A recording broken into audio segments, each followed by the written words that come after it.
All right, welcome to the Week 6 update, which means we're heading into Week 7, which is the official halfway point of the regular season. I thought we'd do a quick look at the standings before I get into the whip around here. But so over in the Lombardi, you've got, Hemp Hogs and Men in Tight Pants kind of leading the way there. And then 2 and 3 games behind, you got Your Mama, TD Twisters, and Team Blue Blobs, which just so everybody remembers, the top 2 teams from each division make the playoffs, and the wild card is the top scoring team outside of those 4 teams. So, you get into, where you got 7 games left and you fall 3-4 games behind, it's kind of hard to make up. So this is really kind of getting into the make or break territory. And then over in the Hallis, you got White Broncos still leading the way with Fargan Ice Holes and Rasa Dogs close behind. And then 2 games behind them, you got Houday 23 and Ingrown Hair. So still a little tighter there, but still some work to do for those bottom teams. So, okay, so we'll do last week for the whip around, we looked at everybody's running backs. So I thought this week we would look at the wide receivers, and we'll start at the top of the points race with Men in Tight Pants in at 897 points. And right off the bat, the thing that jumps out is Jacoby Myers having a huge year. I don't think anybody saw it coming, but he's kind of been with Adams kind of a little dinged up. He's been kind of the PPR guy and really the go-to guy for the Raiders. And really, with Waddle was drafted as the number 1 for this team, and he's kind of off to injuries. He's showing signs lately, but off to injury real start. So if you get Waddle back and Myers keeps it up, you got a nice 1-2 punch there. And then DJ Moore, he's had his moments, but it's hard to say what he'll look like without Fields.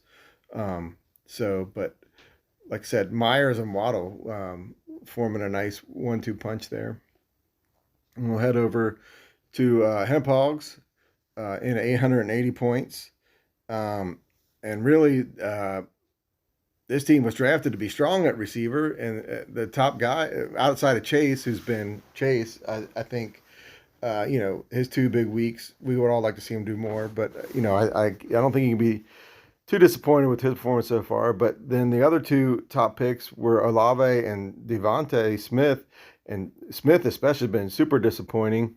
Can't really figure out what's going on with the Eagles offense there. And Olave just, injury to him, injury to his quarterback. It's been a slow start, but hopefully he can get it together. But then one bright spot has been Nico Collins for Houston, which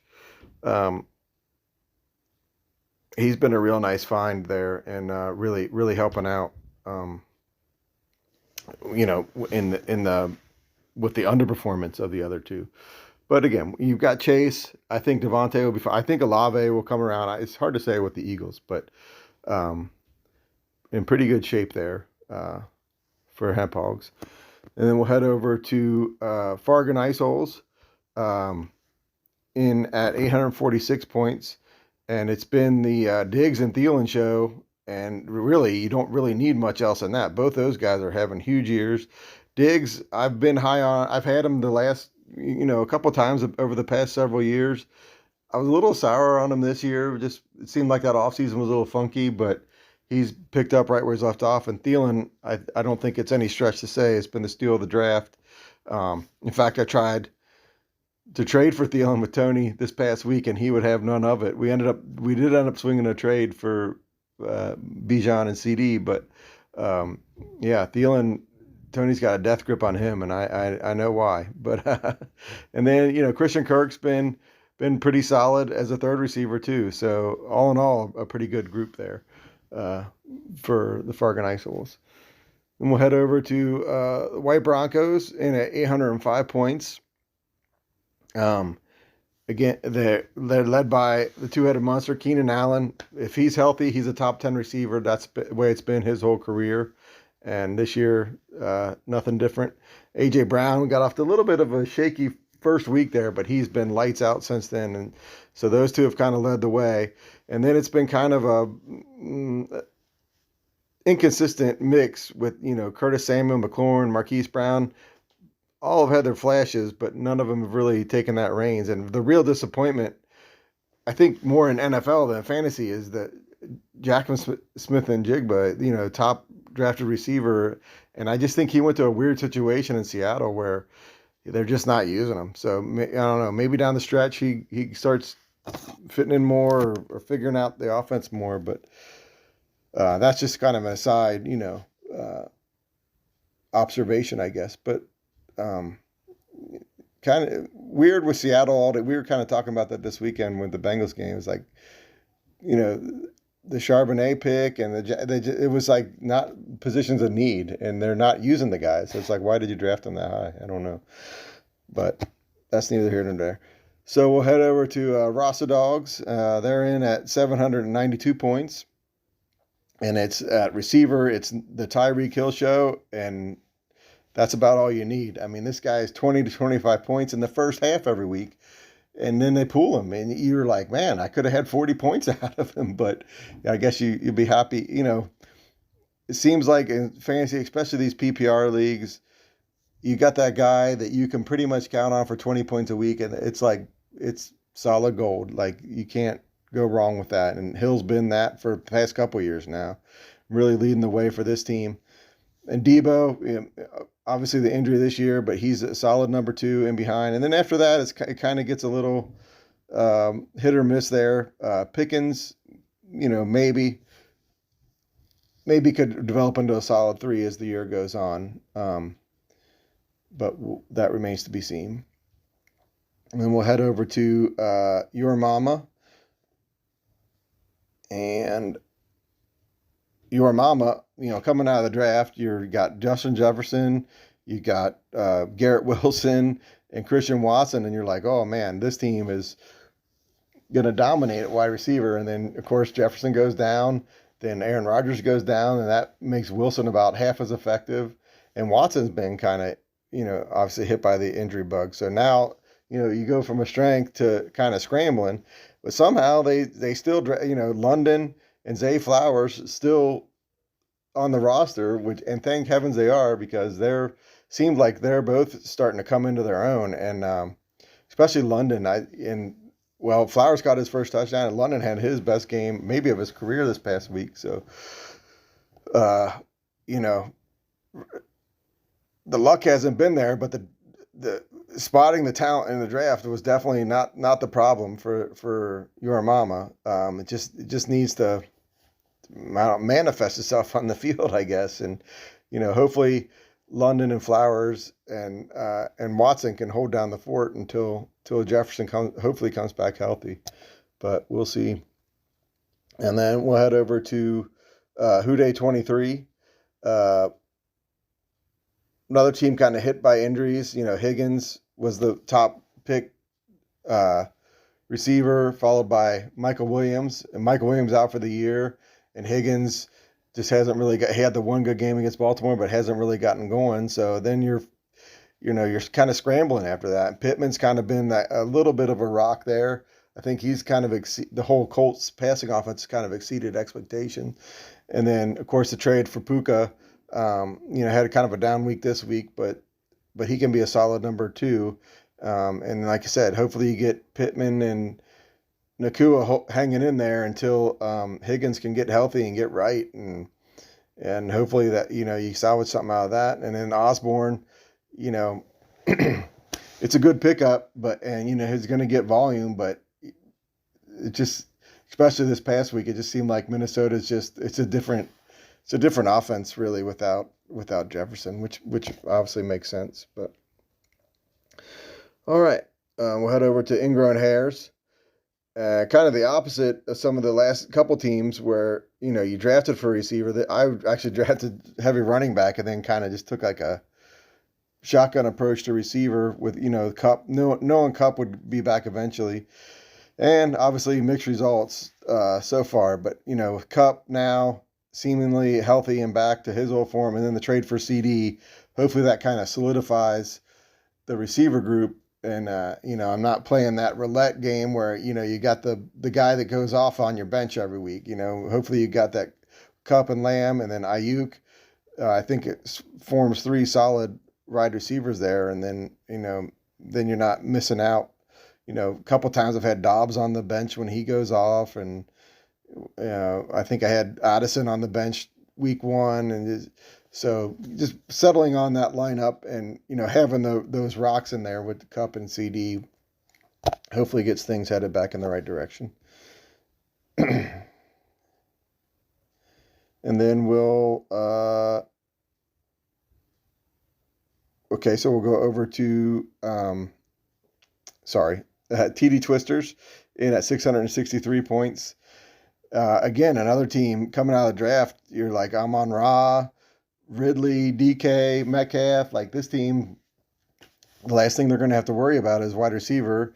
And Amon-Ra's been great outside of the one injury week, but Ridley's been inconsistent. DK hasn't found, the big game yet. Seems like he's being targeted. He's not pulling in touchdowns or anything like that. Hasn't had that big monster game.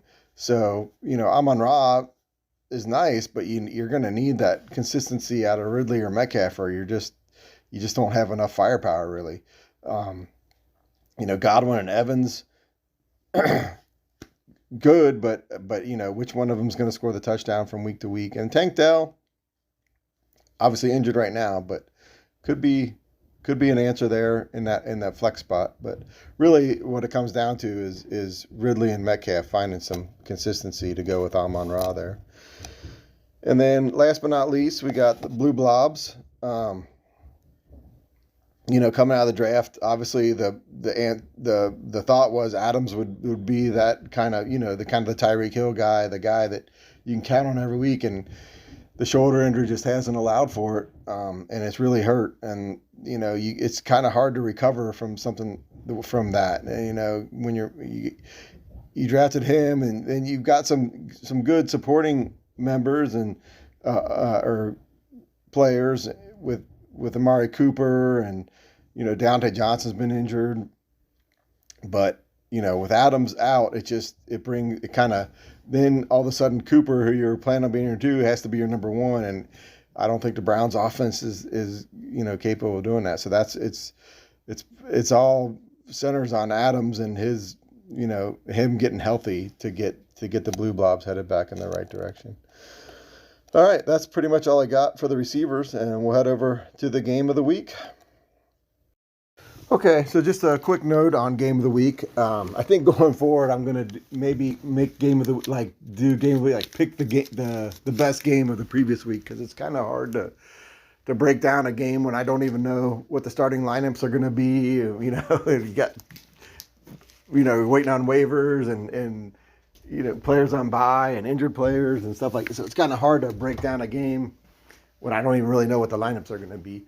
So I think going forward, we'll have the game of the week. I'll pick like the best game of the previous week. But for this week, I chose Rasa Dogs versus Men in Tight Pants. You got two teams in at 4-2.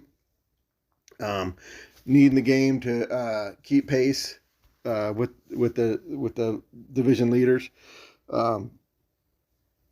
Obviously, the first thing that jumps out is the quarterback battle between Mahomes and Tua. Really, Tua's been the better of the two this year, and they're actually facing off against each other this week. So that aren't they? No, that's in a couple weeks, I think. Sorry, I got a little ahead of myself there, but yeah, that's the Germany game in a couple weeks. Anyway, still, that'll be that whoever wins that battle will go. And if Mahomes can kind of, he's been Mahomes, but this hasn't really put up those monster games like he always has, and Tua actually has. So, and really, what's held Tua back is like I said, the Dolphins kind of taking their foot off the pedal in the second half of these games. But then, so obviously, running back, both teams kind of scrambling. Obviously, men in tight pants keeping their fingers crossed that McCaffrey can come back. Montgomery goes down.